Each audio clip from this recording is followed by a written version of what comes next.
Ladies and gentlemen, Rocky Gerung.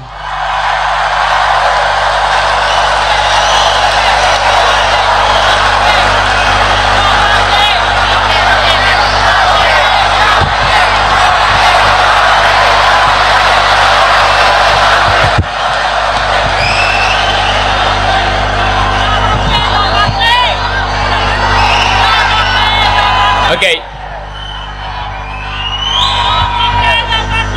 Silakan berteriak 1 detik kemudian sunyi.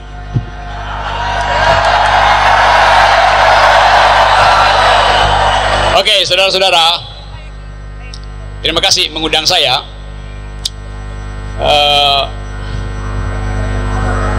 Sebelum saya mulai, kenapa banyak kursi kosong di tengah?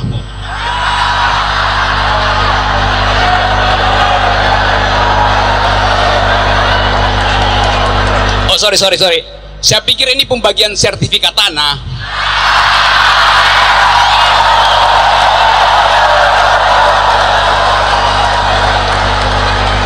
Yang akan saya bagikan hari ini adalah sertifikat akal sehat.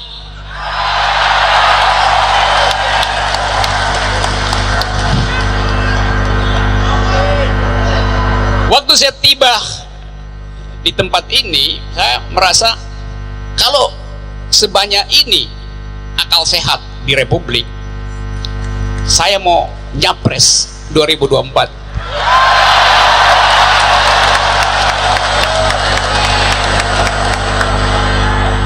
Jadi saudara-saudara, saya akan mencalonkan diri dari Dapil Akal Sehat di Padepokan Silat.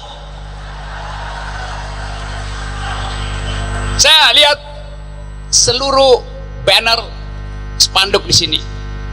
Dan saya tahu tidak ada yang sama.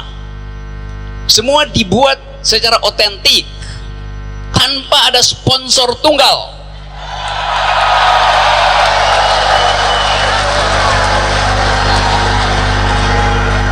Beda dengan yang kemarin di GBK tuh. Warnanya sama, fontnya sama, kalimatnya sama. Jadi bagaimana mungkin alumni universitas menjadi seragam pikirannya?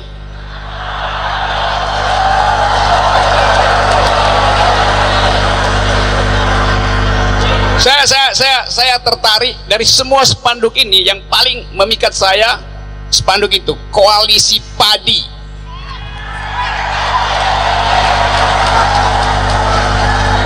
Anda tahu padi artinya? Padi tidak. Bukan.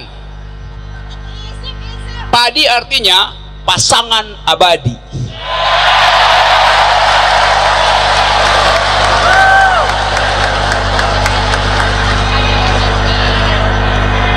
Abadi artinya pernah terpisah oleh waktu tapi terhubung oleh cita-cita.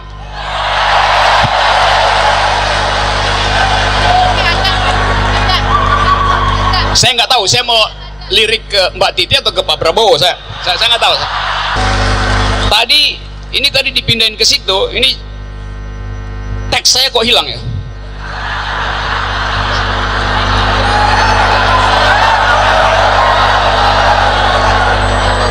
Visi misi hilang. Visi misi itu bukan apa yang ada di teks, tapi apa yang ada di otak gitu. Apalagi orang yang udah 4 tahun galang gulung dengan problem, seharusnya tidak memerlukan bahkan satu huruf pun. Saudara, tadi saya diomelin sama teman saya, dia dari luar negeri. Dia bilang, saya mau ke UI. Saya bilang, oke, you pakai Grab aja, nanti diarahkan oleh Google Map, oleh WASE itu. Udah 2 jam, 3 jam dia nggak nyampe. Akhirnya dia nyampe, terus dia telepon saya, dia marah-marah karena Google Map mengarahkan dia ke Cibitung.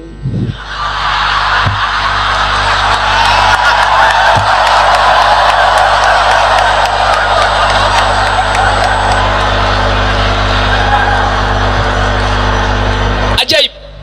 Sekarang saudara-saudara, kalau saudara-saudara mau masuk UI, saya nggak diundang kemarin, dimusuhi. Padahal saya punya 4 jaket kuning. Bayangkan, 15 tahun ngajar di UI tanpa digaji. Poster paling gede, Rocky Gerung ditolak masuk kampus UI. Kalau kata milenial, anjrit lu. Gila kan? Jadi sekarang buat masuk UI, Anda harus bawa boneka atau masuk sama-sama boneka. Jadi kampus yang didesain sebagai sumur pikiran, di tempat di mana pikiran diolah, berubah menjadi forum, apa kata Pak Wiranto, grasa gursu, abal-abal. Jadi kita ada di sini, berkumpul di sini untuk mengembalikan akal sehat sebagai fungsi kampus. Akal sehat itu artinya menggeleng pada kekuasaan. Tradisi akademis adalah mengatakan tidak supaya terjadi dialektika, ada tesis antitesis, bukan mengganggu-anggu.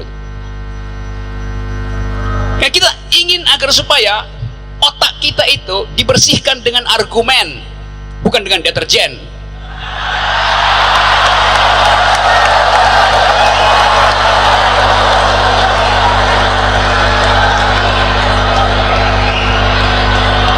Saya berkepentingan hadir di sini karena saya merasa ada kondisi akal sehat yang dipalsukan hari-hari ini.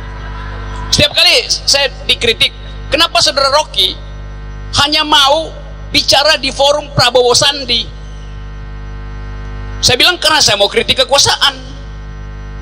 Kenapa nggak bicara di kami? Sama, undang aja ke markas Pak Jokowi dan saya akan kritik kekuasaan juga.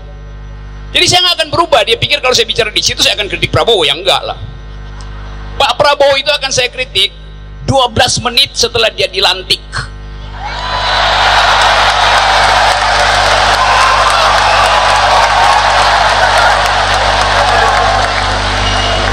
Catat jejak digital hari ini.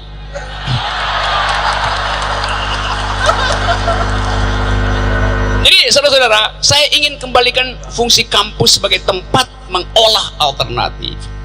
Kampus yang berpikir akan memudahkan kita untuk menyeberangkan milenial ke era 2024 ke depan. Karena di era itu konfrontasi adalah konfrontasi pikiran, konfrontasi argumen, bukan konfrontasi sentimen. Jadi sekali lagi, kenapa saya ngotot supaya akal sehat itu diedarkan ulang di kampus? Karena memang itu fungsi dari kampus, adalah mengedarkan akal sehat. Mengapa? Karena akal pikiran adalah inti dari demokrasi. Demokrasi itu bukan pemerintahan orang. Demokrasi itu a government of reason through the government by the people. Pemerintahan akal melalui pemerintahan orang. Jadi kalau nggak berakal nggak usah maju jadi calon presiden. Itu dasarnya. Bagaimana mungkin orang gila disuruh membuat kebijakan?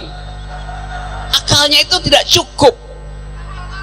Hanya penguasa yang akalnya nggak cukup yang juga minta tolong orang gila untuk bikin kebijakan.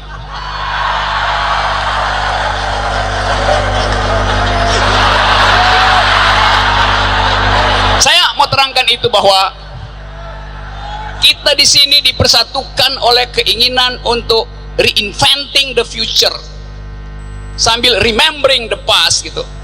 Tugas intelektual dia menghubungkan masa lalu dengan masa depan. Hubungan itu namanya hubungan konseptual melalui akal pikiran. Karena akal pikiran adalah satu-satunya fasilitas yang diberikan secara gratis dan setara oleh Tuhan, oleh alam semesta. Bentuk tubuh bisa berbeda, dompet bisa berbeda, tapi Tuhan memberikan kita hal yang sama, yaitu akal.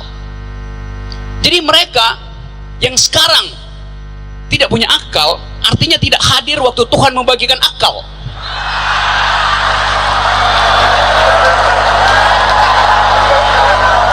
Ada di mana mereka waktu itu?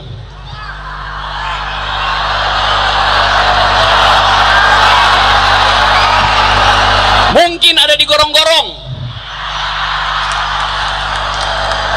atau mungkin lagi selfie di pinggir pantai, atau lagi potong rambut di bawah pohon.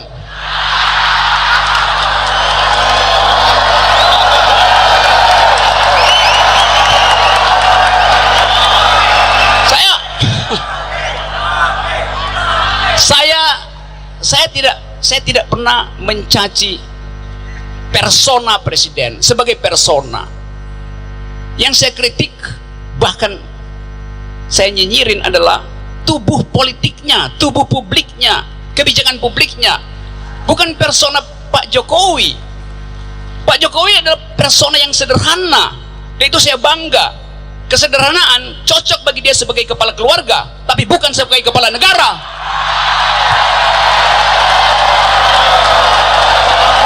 Jadi sekali lagi saudara-saudara, waktunya mepet sekali, saya mau terangkan saja.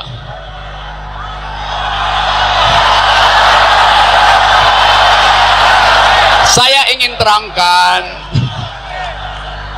bahwa saya bukan tim sukses Prabowo Sandi, jelas itu.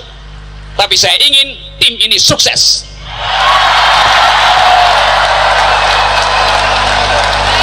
Jadi saudara-saudara, kita pastikan bahwa di 17 April nanti ada perubahan di negeri ini. Dan Anda tahu, negeri ini merdeka pada 17 April. Tahu saya, 17 Agustus 45 itu hari kemerdekaan nasional. 17 April 2019 hari kemerdekaan akal sehat.